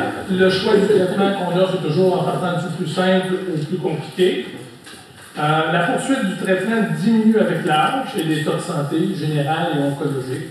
Alors, on a des gens qui ont le cancer de la prostate à 40 ans. Pour eux autres, ils nous consultent rapidement. Les gens qui sont un petit peu plus vieux, il y en a qui sont un petit peu plus philosophes et qui ont une sexualité différente. Plusieurs patients arrêtent la recherche d'un traitement s'il y a échec des traitements oraux. Quand on va jusqu'aux injections intracaverneuses, les pompes, le taux d'échec est plus élevé. Pas le taux d'échec, mais le taux de non-utilisation est plus élevé. Et finalement, il y a juste 1 ou 2 des patients qui se rendent jusqu'aux prothèses péniennes. L'incontinence urinaire, c'est d'autres grands problèmes aussi que l'on voit. La vessie, c'est un réservoir qui permet normalement d'accumuler une grande quantité d'urine, ce que vous faites présentement, avant qu'elle ait besoin d'uriner sur pienne. Puis le canal urinaire à la sortie, il est sous contrôle d'un sphincter qui empêche que ça coule, puis à la pause tantôt, vous allez vider votre toilette. Après une prostatectomie radicale, il peut y avoir une atteinte soit musculaire, neurologique ou vasculaire du sphincter qui va perdre de son efficacité. Alors, la prostate est située ici, et comme vous voyez, le sphincter est juste en dessous, puis il y a des nerfs qui sont juste à côté. Alors, quand on va l'enlever, ça peut causer des problèmes. Quand quelqu'un perd ses urines, on se pose toujours la question, est-ce qu'il perd ses urines parce que la vessie se contracte trop? C'est ça le problème? Ou c'est parce qu'il manque de résistance au niveau des sphincters? C'est toujours un des deux problèmes. Des fois, c'est les deux. La plupart du temps, c'est juste un des deux. Alors, l'hyperactivité vésicale, on voit ça de temps en temps après la prostatectomie radicale et après la radiothérapie. L'atteinte des mécanismes sphinctériens, une faiblesse, là, le washer, il ne fait pas sa job, là. C'est plus fréquent après la prostatectomie radicale. Et dans certains cas, comme je l'ai mentionné, il y en a qui ont les deux problèmes. Alors, il y a des traitements qui existent. L'hyperactivité vésicale, on a des médicaments qui sont efficaces maintenant, qui peuvent avoir des effets secondaires, mais qui aident beaucoup à améliorer les patients. On fait faire les fameux exercices du plancher pelvien, les exercices de Kegel dont on parlait. On peut faire de la rééducation périnéale. On va avoir des meilleurs muscles si on a un entraîneur pour les utiliser et pour les renforcer. Alors, les physiothérapeutes jouent un rôle important pour améliorer, aider à récupérer plus rapidement le contrôle de ce sphincter. On peut mettre des bandelettes, et je vais revenir là-dessus, on peut mettre aussi des bandelettes sous-urétrales ou un sphincter artificiel, et quand il n'y a rien qui fonctionne, il y a des moyens palliatifs pour aider à corriger le problème. Alors, les bandelettes sous-urétrales, ça fait probablement pas loin d'une quinzaine d'années au moins que ça existe. Alors, ce que l'on fait, c'est que l'on va mettre sous l'urètre ici, on va faire une compression en dessous de l'urètre ici, en allant mettre une espèce de, moi j'appelle ça, pour les patients comprennent, là, un choker, tu sais, en bon québécois, c'est le bon français, c'est un choker. Là. On va mettre un choker en dessous du canal ici, ça fait une compression, En bon français, c'est une sangle, mais un choker, les gens comprennent. Alors, on va mettre ça, là, ça fait une compression, puis ça aide à diminuer les fuites d'urine. Il y en a différents types qui existent. On peut aussi aller placer des petits ballons de chaque côté du canal urinaire. On recrée une petite prostate artificielle en allant mettre de paroi chirurgicale des petits ballons qui vont faire une compression de chaque côté. Il y a des nouvelles bandelettes maintenant qui existent qui sont meilleures que les autres bandelettes. Ça fait une couple d'années qu'on les utilise ici. Alors, c'est un choker qui a l'avantage d'avoir un petit ballon par-dessus. Puis c'est un ballon qui est relié à un petit canal qui nous permet, une fois que la bandelette est installée, c'est qu'il y a encore des fuites d'urine, sans réopérer le patient, juste à travers la peau, on va injecter du liquide qui fait gonfler le ballon et qui améliore de beaucoup le contrôle des urines. Et alors que les bandelettes initiales avaient un taux de succès d'à peu près 40-50%, on est capable de corriger les fuites d'urine chez au moins 80% des patients avec cette technique-là. Il n'y a rien à manipuler, la sangle est en place et ça fonctionne bien. Et les talons or, c'est le système qui fonctionne le mieux, qui est un petit peu plus compliqué à installer. C'est un sphincter artificiel que l'on réserve maintenant aux patients qui ont vraiment des fuites importantes d'urine. C'est un sphincter artificiel qui a 3 composantes. Il y a une pompe que le patient peut palper, c'est comme un 3e testicule en dessous de la pompe. Alors le patient peut le manipuler. La pompe est reliée à un manchon qui est là.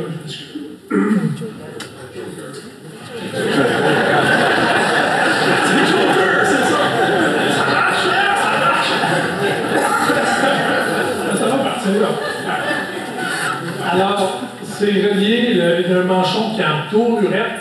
Et là, au lieu de parler d'un choker, je parle d'un tie wrap. Vous savez, c'est quoi un tie wrap en québécois?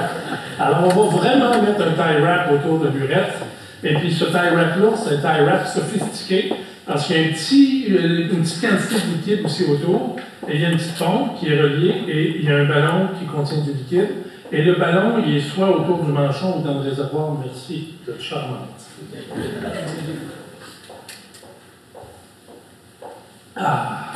Bon. Alors, le liquide il est soit là ou soit là. Alors, le patient entoure son manchon qui est en place, qui est fermé, et ça contrôle les urines. Ça fonctionne vraiment très bien. On a besoin d'un patient motivé, intelligent, qui est capable de comprendre qu'il faut peser dessus pour aller à la toilette. Ça a besoin, non, mais c'est niaiseux, mais je pose pas ça à des patients de 80 qui ont déjà fait un AVC. Tu sais, les gens, là, à un moment donné, il faut qu'ils soient capables techniquement de le pomper et de comprendre qu'il faut qu'il y ait la toilette. Alors, c'est ce que je pose de façon préférentielle chez les plus jeunes patients, jusqu'à 75 ans. Fait que devant 75, moi, je vous considère jeune. Et puis, en haut de 75 à 80, je me pose des questions, j'en pose rarement plus que 80. Je mets juste un choker chez les gens qui ont. Ça donne une excellente continence sociale. Le taux de satisfaction des patients est très élevé. Il y a des bons résultats à long terme. Par contre, il peut y avoir des complications, ça peut s'infecter. C'est de la mécanique, ça peut briser. Puis, il y a un taux de révision qui varie entre 10 et 30 à 10 ans. Finalement, quand rien fonctionne, il y a encore des moyens pour contrôler les fuites d'urine, soit des pinces, il y en a qui ont l'air barbares un petit peu, mais il y a différents types de pinces qui existent, qui sont de plus en plus confortables. On peut mettre une sonde, on peut mettre certaines culottes adaptées, et il y a des couches qui peuvent aussi être utilisées. C'est un gros marché. Vous irez chez Jean Coutu, puis vous regarderez les couches, c'est pas juste des fans qui en achètent, là. Les couches chez Jean Coutu, c'est probablement 20% de la surface. Ça prend de la place. Un gros marché. Alors, en conclusion, les traitements du cancer de la prostate peuvent avoir des conséquences sur le système urinaire. Les patients doivent être bien informés lors du choix du traitement. Il existe des stratégies pour prévenir les complications et, si jamais ça survient, les traitements efficaces pour les corriger.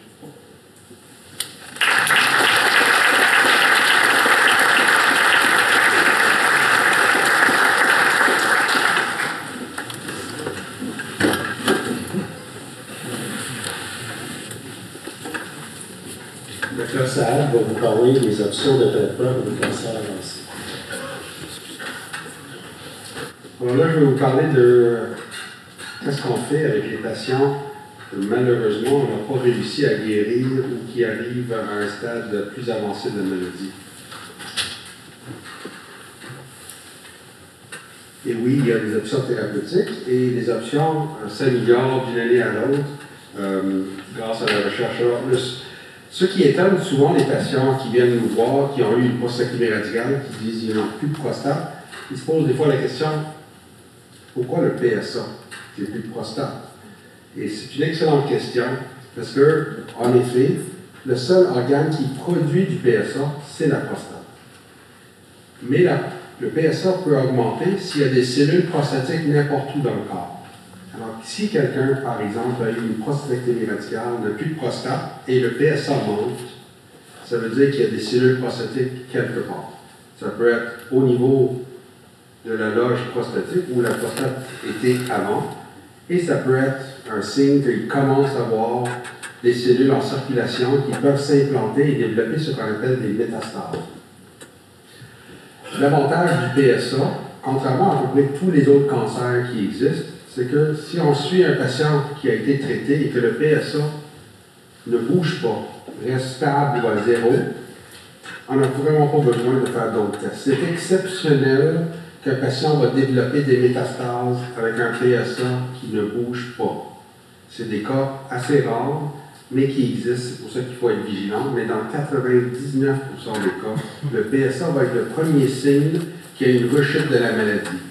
Alors, contrairement à plusieurs autres cancers, où ce que la rechute se détecte par des métastases, par des douleurs, ici on peut prévoir des mois, sinon des années avant d'avoir des problèmes, que quelque chose est en train de se passer. Alors, si le PSA augmente après le traitement, numéro 1, ce n'est pas toujours une catastrophe. C'est rarement une catastrophe. Et le traitement va varier selon plusieurs éléments. 1. Est-ce qu'il y a une métastase, oui ou non? C'est sûr que s'il y a des métastases, il y a une certaine urgence de commencer un traitement, parce qu'on a des traitements très efficaces en présence de métastases. On va aussi regarder entre le traitement et le PSA qui commence à augmenter, combien de temps s'est écoulé. C'est sûr qu'un PSA qui commence à augmenter dans les mois après une chirurgie nous inquiète beaucoup plus qu'un PSA qui commence à grimper tranquillement 5 ans après.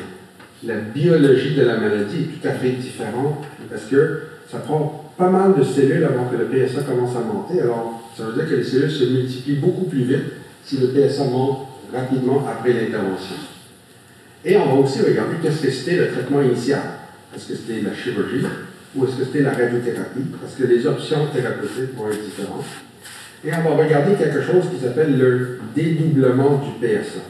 La vitesse à laquelle le PSA monte est probablement l'élément le plus important pour essayer de comprendre la biologie du cancer. Est-ce que c'est des cellules qui multiplient rapidement ou lentement? Et ça va nous aider à décider si oui ou non on doit intervenir, parce que, étonnamment, ce n'est pas chaque fois que le PSA monte qu'on est obligé d'intervenir à l'instant qu'on voit un PSA monter.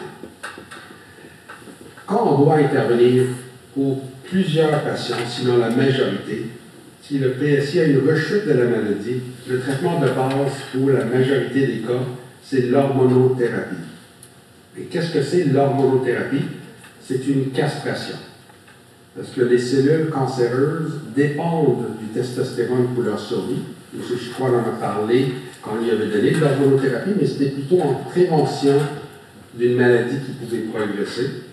Alors, le traitement d'un cancer qui rechute, sauf si c'est après la chirurgie avec un faible PSA, on peut des fois essayer la radiothérapie pour essayer d'enrayer le cancer, comme c'est arrivé à M. Chicoine, mais un cancer qui a l'air plus agressif, c'est l'hormonothérapie. Et l'hormonothérapie, anciennement, on a enlevé les testicules, qui est la façon la plus simple et rapide de faire de l'hormonothérapie à vie. Maintenant, on va utiliser des hormonothérapies qui sont des injectables qui peuvent se prendre tous les mois, tous les 3 mois, tous les 4 mois, tous les 6 mois. Il y a différentes formulations. Ils sont tous équivalents en termes d'efficacité, parce que ce qu'on cherche, c'est de baisser le testostérone. Et en baissant le testostérone, les cellules cancéreuses ont beaucoup plus de difficultés à survivre et on peut amener le patient en rémission qui peuvent durer des années, sinon tout le restant de sa vie.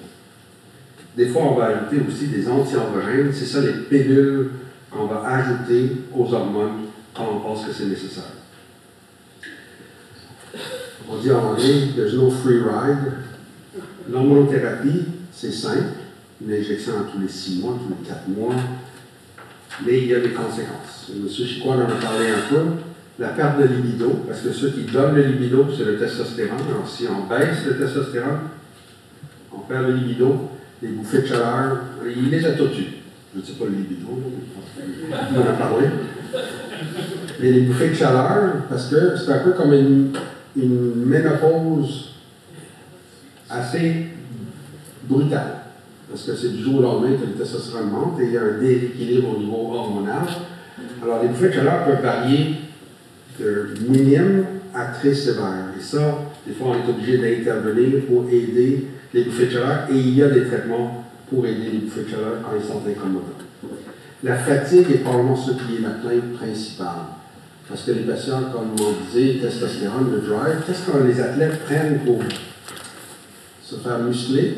C'est des androgènes, c'est du testostérone ou des dérivés. Alors, si on baisse, on perd la masse musculaire et on développe une fatigue. Et le meilleur traitement pour la fatigue, c'est l'exercice. Pour contrecarrer la fatigue qui peut survenir de l'hormonothérapie. Au point de vue changement cognitif, dépression, des fois c'est un peu l'adaptation à cette réalité quand on est obligé de prendre l'hormonothérapie. C'est pas certain à quel point ça influence, mais oui, il y a certains patients qui sont très affectés et on ne comprend pas si c'est plus la biologie ou l'effet psychologique d'être sous hormones. La graisse va augmenter, alors les patients vont se plaindre d'avoir plus de graisse et la masse musculaire va baisser. Alors il faut vraiment contrecarrer ça avec l'exercice. À long terme, le fait de ne pas avoir autant de testostérone fait qu'on développe, comme les femmes en ménopause, un risque d'ostéopénie, d'ostéoporose, parce qu'on perd de l'os. Alors il faut contrecarrer ça avec des vitamines D, du calcium et parfois même des biphosphonates, comme on donne chez les femmes qui ont l'ostéoporose.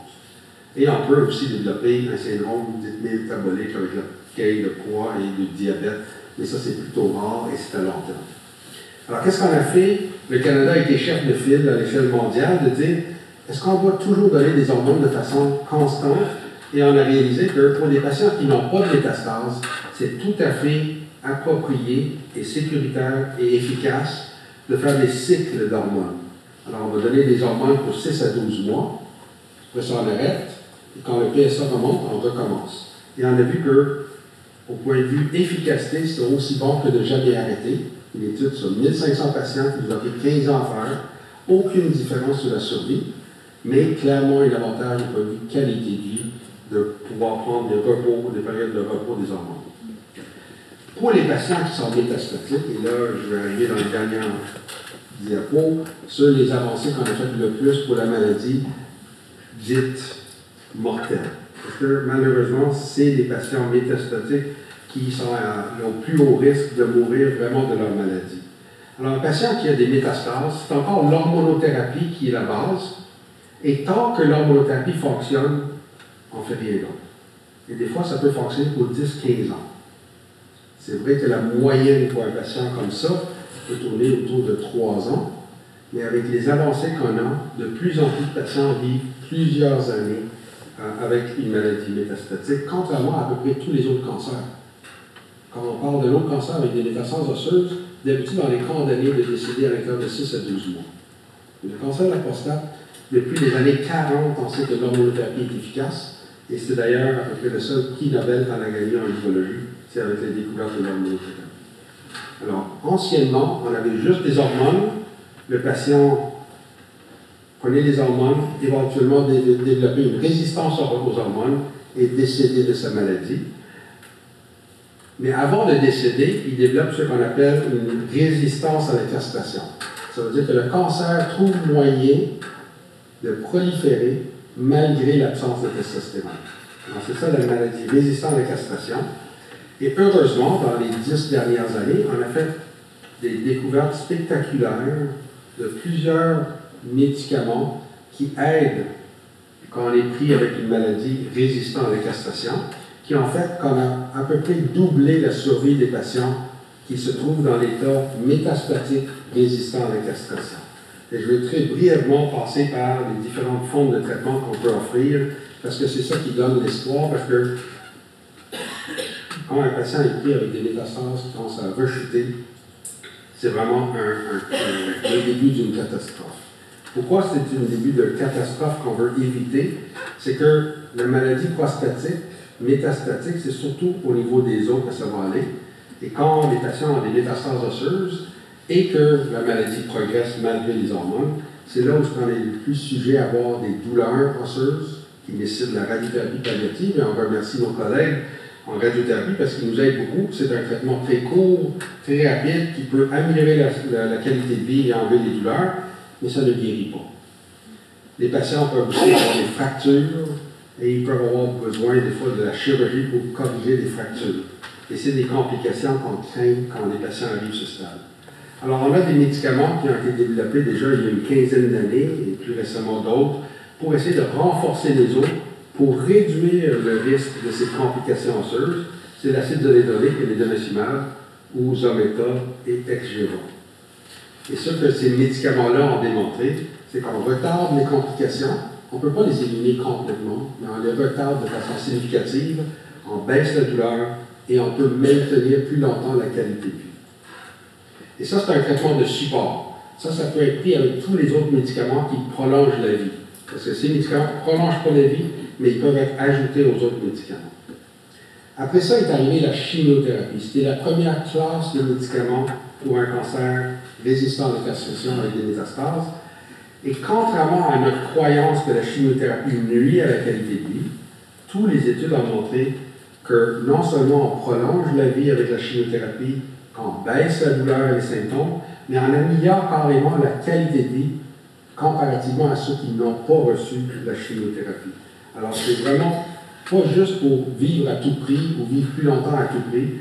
Vraiment, on voit des fois des réponses spectaculaires de patients très souffrants à morphine qui peuvent arrêter la morphine ou diminuer de façon importante parce que les symptômes sont améliorés par la chimiothérapie. Et des fois, c'est très rapide. Au bout de 1 ou 2 traitements, on voit des fois une amélioration.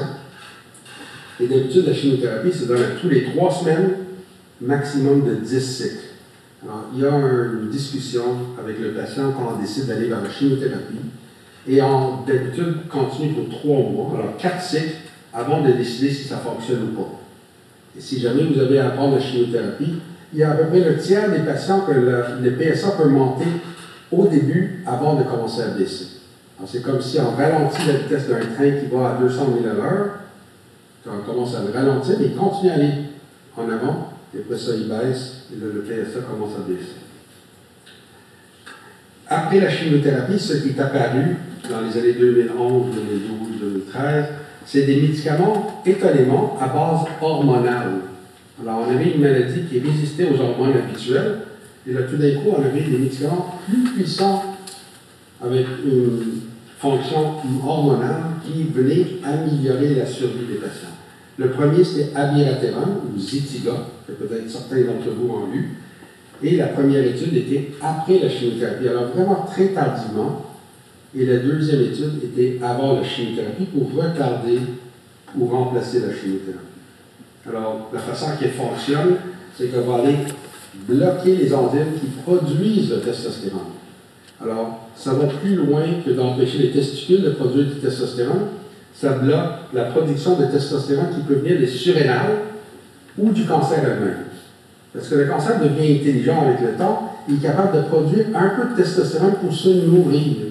Alors, ce médicament-là cherche à bloquer non seulement ceux qui sont produits par les testicules, mais partout, mais on l'ajoute aux hormones de base. Ça prolonge la vie de façon significative, ça baisse la douleur, ça améliore les symptômes et ça améliore la qualité de vie dans les études qui ont été faites. Plus récemment, c'est un médicament voisin de l'abiraterone, c'est le enzalutamide, qui est le Xtandi, qui est un autre médicament qui s'est développé à peu près dans le temps de l'abiraterone, peut-être 1 an ou 2 après. Et ici, la façon que ça fonctionne pour bloquer, c'est qu'au lieu d'empêcher le testostérone de se produire, s'il y a des petites quantités de testostérone en circulation, il empêche que le testostérone se lie à la cellule cancéreuse. Alors, c'est une autre façon d'empêcher le testostérone d'agir sur le cancer. Et ici aussi, ça prolonge la vie, baisse la douleur et améliore la qualité de vie. Alors, c'est vraiment deux médicaments très semblables, très efficaces. Alors, d'habitude, on va prendre un ou l'autre, et ça va dépendre de la situation particulière du patient. Mais on va d'habitude pas prendre les deux un après l'autre, ça va être un ou l'autre parce qu'ils sont très semblables en efficacité. Le plus récent qui s'est ajouté, c'est la radium 223. Ici, c'est une forme de radiothérapie intraveineuse. Alors, ça a été développé comme médicament qui va chercher où des cellules cancéreuses font en sorte que l'os se multiplie rapidement. Alors, il va aller s'implanter dans l'os qui cause les dommages, les métastases. Et l'avantage du radium, contrairement au vieux, c'est qu'il ne va pas irradier largement, alors il épargne la moelle. Alors, c'est un médicament qui est très bien toléré, ça se donne intraveineux à tous les 4 semaines pour 6 traitements. Et c'est en médecine nucléaire et en radio-oncologie qui travaillent ensemble pour donner cette médication-là. Et on peut ajouter à ça tous les autres traitements avant ou après, ou même de la radiothérapie si le patient est souffrant. Alors ici aussi, ça a démontré qu'on peut prolonger la survie, réduire les complications au niveau osseux, les fractures et les autres complications, baisser la douleur et améliorer la qualité de vie. Alors vous voyez, le thème est toujours, parce qu'on ne traite pas des patients de 8-9 ans, 8-9 ans avec une leucémie, la qualité de vie, on s'en fiche. Il faut faire le maximum là pour tenter de guérir le jeune patient. Et quand on a 70 ans, la qualité de vie pour beaucoup de nos patients est aussi importante que de vivre plus longtemps. Et c'est important que chaque étude qu'on fait en cancer de prostate, la qualité de vie est centrale à l'étude. Alors, je vais terminer. Est-ce qu'on peut faire mieux? Est-ce qu'on a fait vraiment des bons assez spectaculaires dans les 10 dernières années? Mais la recherche continue. Parce qu'on a guéri 0 patient quand ils deviennent résistants à la castration. On prolonge la vie, on améliore la qualité de vie, mais malheureusement, on n'a pas encore guéri. Mais on essaie de transformer le cancer de la prostate qui est mortel en maladie plutôt chronique, où ce qu'on peut vivre avec le cancer de la prostate, même dans des stades avancés, et de vivre pleinement avec une bonne qualité de vie. Alors, la première chose qu'on commence à faire, c'est de prendre ces traitements très efficaces en fin de vie et les amener plus tôt. Alors, le premier exemple, c'est un cancer diagnostiqué avec des métastases, comme je vous ai montré. La nouvelle réalité, c'est que quand on prend la même chimiothérapie et qu'on donne au début des métastases, on a quadruplé l'efficacité de la chimiothérapie que d'attendre qu'il devienne résistant à la castration. Alors, un patient qui m'arriverait, qui pensait en fond pour avoir de la chimio avec des métastases d'emblée au diagnostic, c'est sûr que l'hormonothérapie fait partie, mais on va lui donner 6 cycles de docetaxel, de taxotere, en plus de l'hormonothérapie. Et les études ont montré qu'on améliore la survie de 40%. Ce qui est le plus nouveau de 2018, c'est qu'on a maintenant 2 médicaments qui ont montré qu'on pouvait retarder l'apparition des métastases chez les gens qu'on connaît sont à haut risque de devenir métastatiques dans l'année qui vient ou dans les 18 mois qui viennent. Alors, ces 2 études-là, un avec apalutamide, qui est un cousin du enzalutamide. Alors, c'est encore des médicaments qui bloquent le récepteur d'androgène, ou le enzalutamide elle-même, le Xtandi. Les 2 ont montré qu'on peut retarder les métastases d'à peu près 2 ans chez des patients qui sont destinés de devenir métastatiques. Alors, ces 2 médicaments qui, on croit bien, vont apparaître pour qu'on puisse les utiliser chez les patients avant même qu'ils ont des métastases, parce que pour l'instant, c'est seulement en présence de métastases qu'on peut utiliser tous les médicaments que j'ai parlé. Et là, on commence à les introduire plus précocement pour essayer d'avoir plus d'impact. On s'en va de plus en plus vers une médecine personnalisée. Et à peu près toutes nos études actuelles vont essayer de regarder le génome du patient, comprendre qu'est-ce que c'est le cancer de ce patient particulier pour essayer de le lier à un traitement plus personnalisé pour le cancer qu'il développe. Et plus que le cancer avance après les traitements, plus qu'il devient unique. Alors, nos traitements d'hormonothérapie fonctionnent au début chez 95% des patients. Pas besoin de chercher beaucoup à ce stade-ci. Après ça, un médicament comme abiraterone, enzalutamide, 80% des patients répondent. Mais une fois qu'il commence à progresser, ça devient de plus en plus unique comme cancer et il faut qu'on va vers une médecine de plus en plus personnalisée. On peut utiliser même dans le sang de l'ADN et des cellules circulantes de la tumeur pour essayer d'étudier ça. Et nos études, on a des études actuellement en cours où on prend juste les prises de sang, on les envoie, ils sont analysés et on a le profil juste par l'ADN qui circule dans le sang pour essayer de lier le meilleur traitement pour le patient.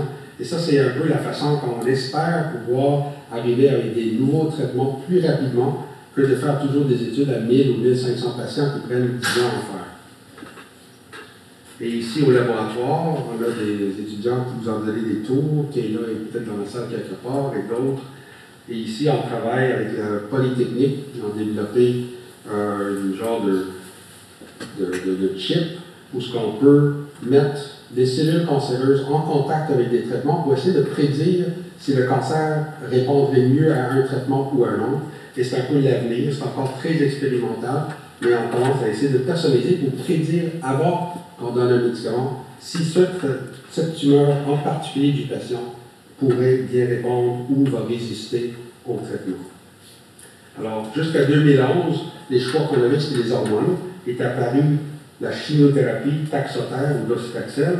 Maintenant, vous voyez que la panoplie de traitements qu'on peut donner à différents stades de la maladie est en train d'augmenter. Alors, on a beaucoup d'espoir pour les patients qu'on a tout au long du trajectoire de la maladie, des choses qui peuvent être adaptées pour leur situation, et ça nous donne espoir, malgré que la recherche continue. Je pense qu'on a fait beaucoup d'avances, et dans les prochains mois, prochaines années, il va sûrement y avoir d'autres annonces de nouvelles thérapies qui vont apparaître pour aider cette maladie qui, malheureusement, tue encore beaucoup trop d'hommes. Alors, en conclusion, le dépistage peut clairement sauver des vies, mais il faut savoir comment faire un dépistage intelligent et comment adapter les traitements. Le traitement du cancer localisé, vous l'avez entendu, c'est grandement amélioré. On a moins de complications, plus de succès. Le traitement du cancer métastatique a vu vraiment des avancées spectaculaires à cause de la recherche, et cette recherche continue. Et je pense sincèrement que les hommes, leurs familles, doivent être optimistes pour le présent et pour le futur. Alors, merci beaucoup.